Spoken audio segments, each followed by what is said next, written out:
సూర్యాయ నమః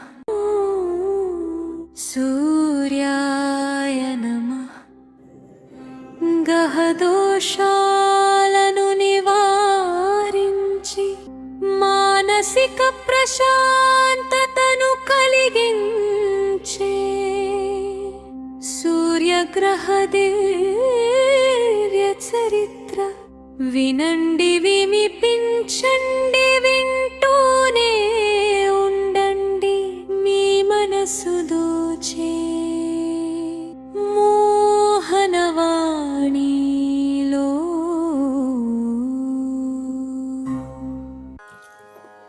ఓం శ్రీ గణేశాయ నమః. శ్రీమాత్రే నమః. శివాయ గురవే నమః. శ్రీకృష్ణ పరబ్రహ్మణే నమః. శ్రీరామాయ నమః. శ్రీ గురుభ్యో నమః. నారాయణం నమస్కృత్య నరం చైవ నరోత్తమం దేవీం సరస్వతీం వ్యాసం తతో జయముదీరయేత్. జపాకుసుమ సంకాశం కాశ్యపేయం మహాద్యుతిం తమోరిం సర్వపాపఘ్నం ప్రణతోస్మి దివాకరం. సూర్య భగవానుడి యొక్క దివ్య చరిత్రని మన మోహనవాణి ఛానల్ ద్వారా వింటూ ఉన్నటువంటి భక్తామ తల్లులకు తండ్రులకు మునుముందుగా నా యొక్క నమస్కారాలు. నిన్న మనం 9వ భాగంలో యాజ్ఞవల్క్య మహర్షి తన యొక్క జాతకంలో సూర్య భగవానుడి యొక్క స్థానం బాగలేనప్పుడు ఏం చేశాడు, ఎలా సూర్యుడి యొక్క అనుగ్రహాన్ని పొందాడు, తద్వారా సరస్వతీమాత యొక్క అనుగ్రహాన్ని పొంది యజుర్వేదాన్ని అద్భుతంగా అభ్యాసం చేసి మనందరికీ ఒక స్మృతి గ్రంథాన్ని కూడా అనుగ్రహించాడు అని మనం చెప్పుకున్నాం.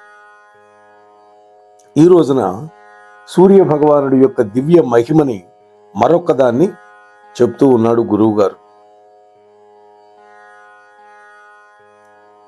నిర్వికల్పానంద స్వామి చెప్తూ ఉన్నాడు ఈ కథ అంతా తన శిష్యులకి.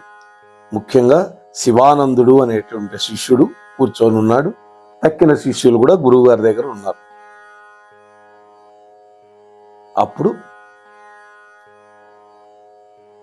ఆంజనేయుడికి బాల్యంలో విద్యాదానం చేసే గురువే కరవయ్యాడు ఒకానొక సందర్భంలో.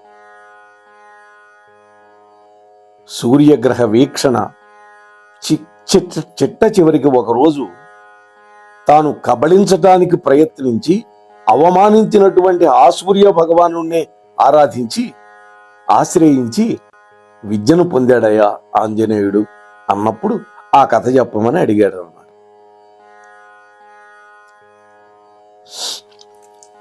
పుంజకస్థల అనేటువంటి ఒక అప్సరస దేవగురువు అయినటువంటి బృహస్పతి గారి యొక్క ఆశ్రమంలో ఒక పరిచారికగా ఉంది. ఆమె ఒక అప్సరకాంత. ఈ పుంజకస్థల వ్యక్తం చేసినటువంటి అక్రమమైనటువంటి కామ ప్రకోపానికి ఆగ్రహించాడు బృహస్పతి. ఆమెని ఒక వానర కాంతగా జన్మించమని శాపం పెట్టాడు. ఇదంతా కూడా జగన్మాత యొక్క ప్రణాళిక.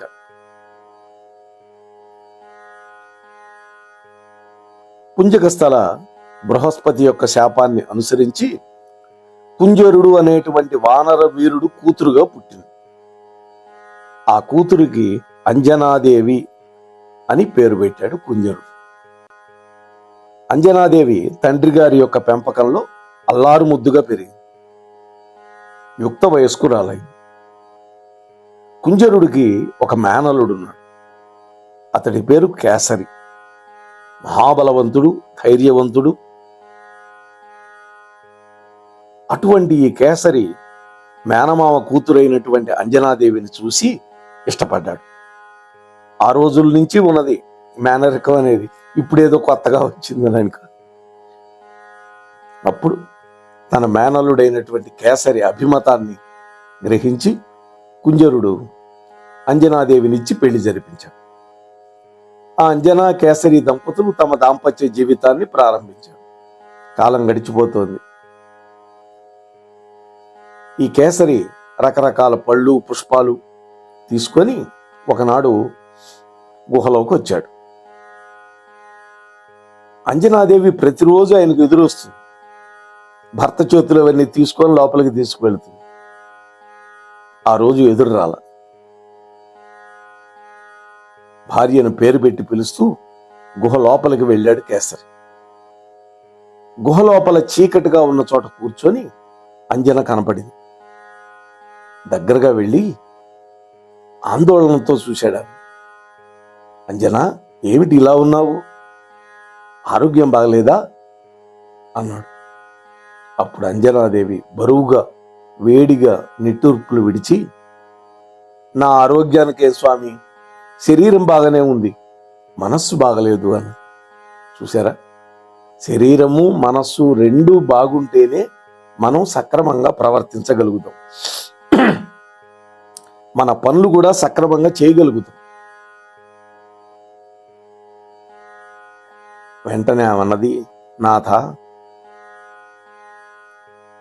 నా స్నేహితురాలు హరితకి అనేటువంటి ఆమె తల్లయింది, ఒక కొడుకు పుట్టాడు, ఎర్రటి ముఖంతో ఎంత ముద్దుగా ఉన్నాడో, మరి నాకు అన్న. సహజంగా స్త్రీ స్వభావం అట్లాగే ఉంటుంది. తన స్నేహితురాలకో తన పక్కింటి వాళ్ళకో సంతానం కలిగి తనకు కలగకపోతే బాధ, అదొక కొరత. అప్పుడు అర్థం చేసుకొని, ఓ అందుకు బాధపడుతున్నావా అని కేసరి అమాయకంగా అడిగాడు. ఏమన్నది, నాథ, నేను బాధపడుతోంది నా స్నేహితురాలే కొడుకు పుట్టినందుకు కాదు, నాకు పుట్టనందుకు అన్నది. కొంతమంది ఇలాంటి వాళ్ళు ఉంటారు. కొంతమంది కుళ్ళుకుంటారు. ఈమెలో కుళ్ళు లేదు. కుళ్ళుంటే మహాత్ముడైనటువంటి హనుమంతుడు పుడతాడా రుద్రాంశతోటి? కొంచెం విరక్తిగా మాట్లాడింది. ఏం చేస్తాం, మన దాంపత్యం సఫలం కాలేదు అని కేసరి అన్నాడు. స్వామి, సంతానం గనక లేకపోతే దాంపత్యానికి పరిపూర్ణత సిద్ధించదు అని. అరయన్ వంశము నిల్పనే కథ వివాహంబు అంటాడు బలిజేపల్లి హరిశ్చంద్రీయం నాటకంలో. లే అంజన, చీకట్లో ఎందుకు, గుహ ముందు కూర్చొని మనం మాట్లాడుకుందాం అంటూ కేసరి ఆమె చేయి పట్టుకొని లేవదీసి నడుం చుట్టూ చేతిని బిగించి ఆమెను గుహ వెలుపలికి తీసుకొచ్చాడు ప్రేమగా. ఇదే భర్త వైభవం. అంజనాదేవిని ఒక రాతి మీద కూర్చోబెట్టి ఆప్యాయంగా తల నిమిరాడు. తాను కూడా దగ్గరగా కూర్చున్నాడు కేసరి.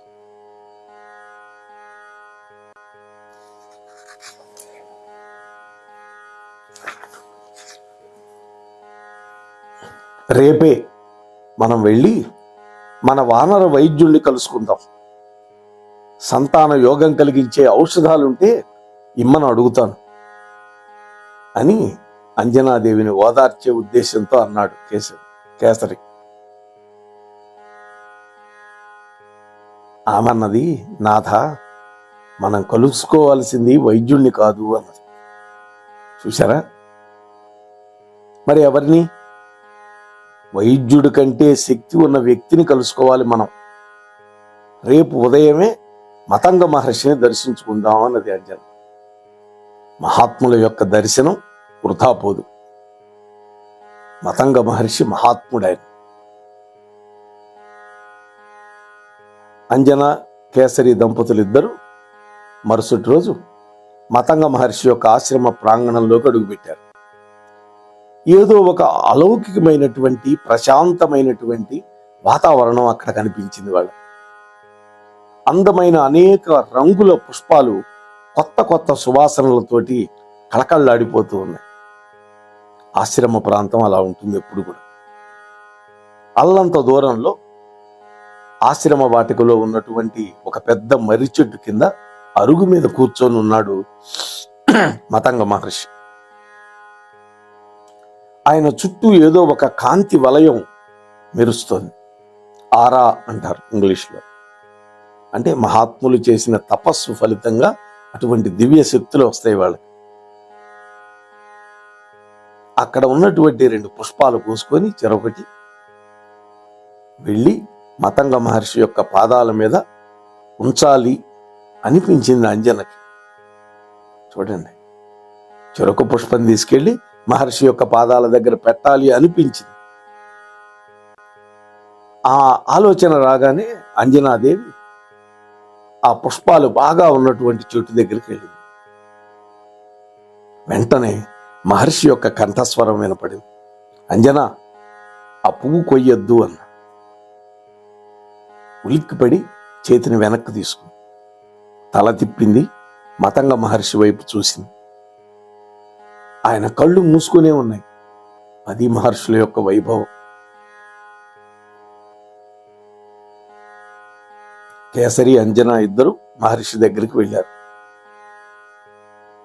వాళ్ళు ఎప్పుడైతే దగ్గరకు వచ్చారో మతంగ మహర్షి మెల్లగా కళ్ళు తెరిచి వాళ్ళిద్దరిని చూశాడు. ఆయన చూపుల్లో శాంతము, దయ ఉన్నాయి.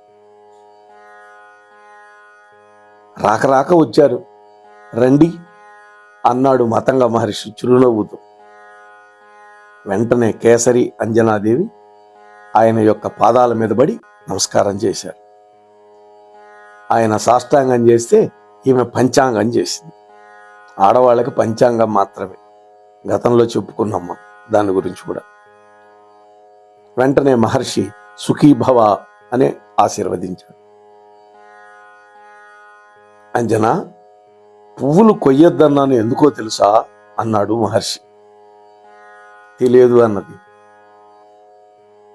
ఈ ఆశ్రమంలో పుష్పాలు ఎంతకాలమైనా అప్పుడప్పుడే వికసించినట్టు కళకళలాడుతూ సువాసనలు వెదజల్లుతూ ఉంటాయి అన్న. ఇదే మాట శ్రీమద్ రామాయణంలో అరణ్యకాండలో రాముడు, లక్ష్మణుడు మతంగాశ్రమానికి వెళ్ళారు. అక్కడ శబరిని ఉద్ధరించటం. ఆ శబరి చెబుతుంది తమ యొక్క గురువు యొక్క వైభవాన్ని. అవే మాటలు ఇక్కడ కూడా మనం మాట్లాడుకుంటున్నాం. అంజనా, ఒకసారి నా శిష్యులు నా కోసం పుష్కలంగా పళ్ళు కోసి తీసుకొచ్చారు. ఆ పండ్ల భారంతో వాళ్ళ శరీరాలు చెమటతో తడిసిపోయినాయి. వాళ్ళ స్వేద బిందువులు టపటపా రాలిపడ్డాయి ఈ పూల మొక్కల మీద. ఆ రాలినటువంటి స్వేద బిందువులన్నీ మళ్ళీ కొత్త పూలుగా మారిపోయింది. ఆ క్షణం నుండి ఆ పూలు అదే విధంగా నిత్య నూతనంగా ఉన్నాయి, ఆ రోజే వికసించినట్టు. నా దృష్టిలో అవి పువ్వులు కావు, నా శిష్యుల యొక్క గురుభక్తిగా ఆనవాళ్లుగా వెలిగిపోతూ ఉన్నటువంటి శ్వేత బిందు పుష్పాలు అన్నా. శబాష్, ఇది కదా గురుభక్తి అంటే. ఆహా, మీ శిష్యులు ఎంత అదృష్టవంతులో కదా అన్నాడు కేసరి. నేను కూడా అదృష్టవంతుడేనయ్యా కేసరి. అటువంటి మంచి శిష్యులు లభించడం కూడా నాకు అదృష్టమేగా అన్నాడు మహర్షి చిరునవ్వు నవ్వి. ఆ తరువాత మహర్షి యొక్క చూపులు అంజన మీద పడ్డాయి. అమ్మా, నిన్ను చూసి చాలా కాలమైంది. మీ తండ్రి గారు కుంజరుడు కుశలంగా ఉన్నాడా అని ఆప్యాయంగా పలకరించాడు. నాన్నగారు కుశలంగానే ఉన్నారు స్వామి, కానీ అంటూ ఆగిపోయింది. ఏమిటో చెప్పు తల్లి. మీ తండ్రి నాకు చాలా ఇష్టుడు. మా తండ్రి విషయం పక్కన పెట్టండి స్వామి, ఆయన బాగానే ఉన్నాడు. కానీ నాకు ఇప్పటి వరకు సంతానం కలగలేదని విచారం నన్ను కుంగదీస్తోంది. మా నాన్నను కూడా కుంగదీస్తూ ఉంటుంది. ఆయన బయటికి చెప్పకపోయినా రాజ్యపాలనలో నిమగ్నమైపోయి ఆయన మరిచిపోయినట్లు ఉన్నా కూడా ఆయన మనస్సులో ఒక ముళ్ళులాగా ఈ విషయం బాధిస్తూ ఉంటుంది అని నేను బాధపడుతున్నాను అన్నది. అప్పుడు మతంగ మహర్షి పెద్దగా నవ్వి, విచారం కూతుర్ని కుంగదీస్తే తండ్రిని కూడా కుంగదీస్తుందమ్మా, ఇందులో విపర్యమేముంది అన్నాడు. అవును మహర్షి, మా దంపతులకి సంతానం లేదు, దానివల్ల సంతోషం కూడా లేదు, మా సంసారం నిస్సారం అయిపోయింది అని కేసరి విచారంగా చెప్పాడు. స్వామి, అంజన కంఠం గద్గదిగా. మతంగ మహర్షి అంజనాదేవి ముఖంలోకి చూశాడు. అంజనాదేవి కళ్ళల్లో నుంచి నీళ్లు ఉబుకుతున్నాయి. ఏమిటమ్మా అంజన, దుఃఖపడద్దు.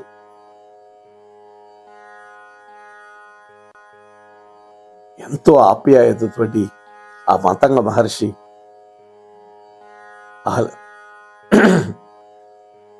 ఆ అంజనాదేవి యొక్క శిరస్సు మీద తన అమృత హస్తాన్ని ఉంచి నిమిరాడు, బాధ పోగొట్టడానికి.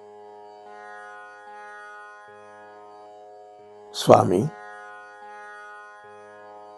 తండ్రి కేసరిని, తాత కుంజరులను మించినటువంటి శక్తి సామర్థ్యాలు కలిగిన పుత్రుడు నాకు కలిగేలా దీవించండి అని అడిగింది మహర్షిని. మతంగ మహర్షి చిరునవ్వు నవ్వాడు. పుత్రుడు పుట్టేలా దీవించే శక్తి నాకైతే లేదమ్మా, అయితే పుత్ర సంతానం కోసం నువ్వు చేసే ప్రయత్నం ఫలించాలి అనేటువంటి దీవెన మాత్రం నీకు ఇస్తాను. ఎందుకో ఈరోజు మిమ్మల్ని కలుసుకోవాలని, పుత్ర సంతానం కోసం ఏం చేయాలో చెప్పాలని నాకు అనిపించింది. చూసారా, పరమేశ్వర సంకల్పం అది. అందుకే మీరు కూడా వచ్చారు ఇక్కడికి. స్వామి అని ఆర్తిగా అన్నదాన్ని. అవునమ్మా, నీ భవిష్యత్తు లీలగా నా అంతర్నేత్రానికి కనిపిస్తోంది. మహాప్రాణుడు, ముఖ్య ప్రాణుడు అయినటువంటి వాయుదేవుడిని తపస్సుతో మెప్పించు. ఆయన అనుగ్రహ ఫలం నీకు ఒక పుత్రుణ్ణి తప్పకుండా ప్రసాదిస్తుంది అన్న.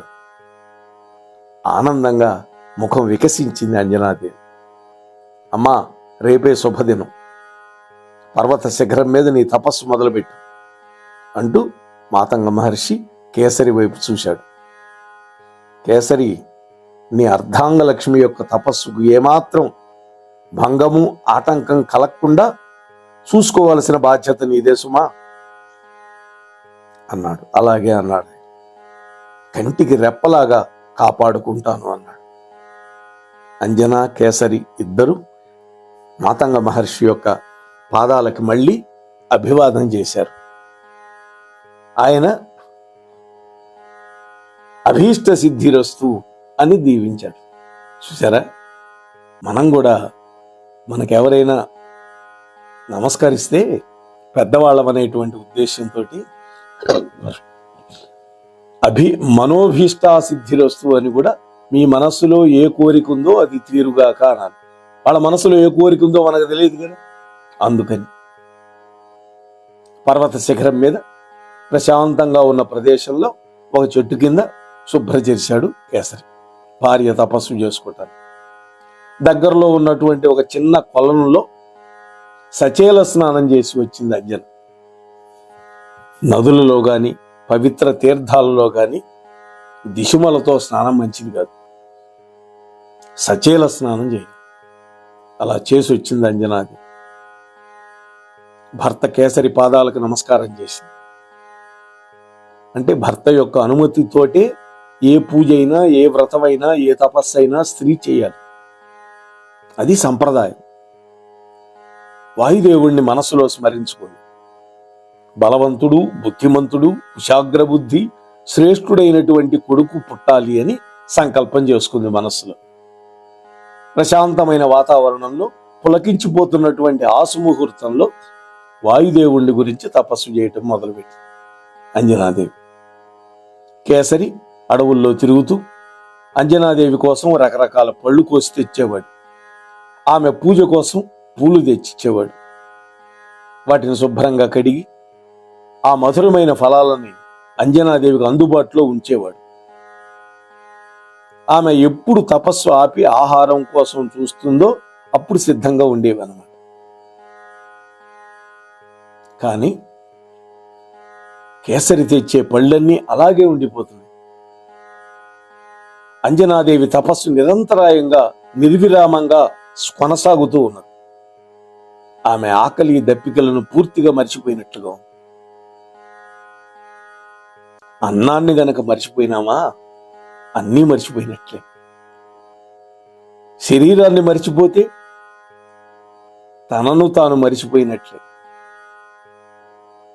కేసరి కళ్ళు మూసి తపస్సమాధిలో ఉన్న తన భార్యని రెప్పవాల్చకుండా చూస్తూ ఉండిపోయాడు ఆరాధనాభావంతో. ఎంత గొప్ప తపస్సు చేస్తుంది అనుకున్నాడు. అంజనాదేవి యొక్క పట్టుదల, ఏకాగ్రత, దీక్ష, శ్రద్ధ అన్నీ కూడా కేసరిని పరమానందంలో ముంచినాయి, పరమాశ్చర్యంలో కూడా ముంచుతూ ఉన్నాయి. సంతానం కలగాలి అనేటువంటి కోరికతోటి తల్లి పడేటటువంటి గొప్ప తపనని కన్న తండ్రి కూడా పడలేడు అనిపించింది కేసరికి.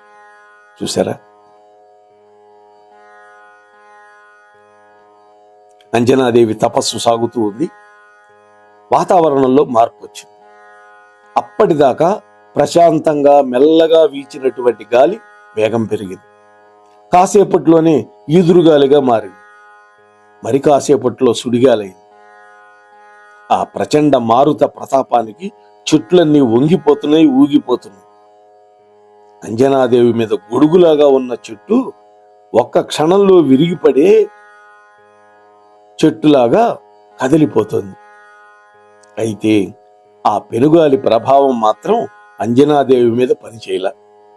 అంటే ఆమె దీక్షకి భంగం రాల. గుహ ముఖద్వారంలో నక్కి భయాందోళనతోటి అంజనాదేవి వైపే చూస్తున్నాడు కేసరి. కేసరికి భయం పుట్టింది, కానీ అంజనాదేవి నిర్భయంగా ఉంది. ఆమెకి నీడనిస్తున్నటువంటి చెట్లు విరిగి పడిపోకుండా ఉండాలి అని భగవంతుడిని ప్రార్థిస్తూ ఉన్నాడు కేసరి. అయితే అంజనాదేవి మన లోకంలో లేదా, అంటే తాను ఉండేటటువంటి స్థితికి అతీతమైనటువంటి ఏదో ఒక మహాశూన్యంలో ఉన్నట్లుగా కనిపించింది ఆయనకి. ఆమె గుండె నిబ్బరం కేసరిని ఆశ్చర్యపరుస్తోంది. అంజనాదేవి యొక్క దీక్షను పరీక్షించడానికా అన్నట్లుగా వీచినటువంటి ఆ పెనుగాలి ఉన్నట్టుండి ఒక్కసారిగా శాంతించింది.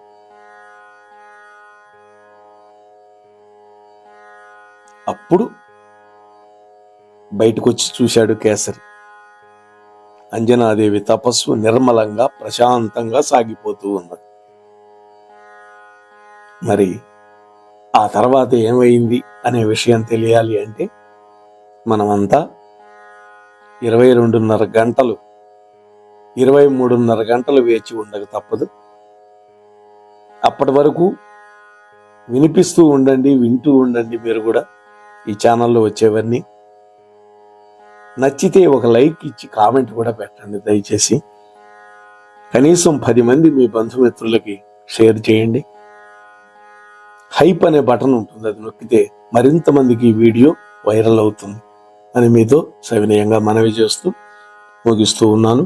స్వస్తి సర్వేషాం. మన మోహనవాణి కార్యక్రమాలు మీకు నచ్చినట్లయితే వెంటనే ఒక లైక్ చేయండి, అలాగే కామెంట్ చేయండి, ఎక్కువ మందికి షేర్ చేయండి. సబ్స్క్రైబ్ చేసుకోకపోతే వెంటనే మన ఛానల్కి ఇప్పుడే సబ్స్క్రైబ్ చేసుకోండి. ధన్యవాదాలు.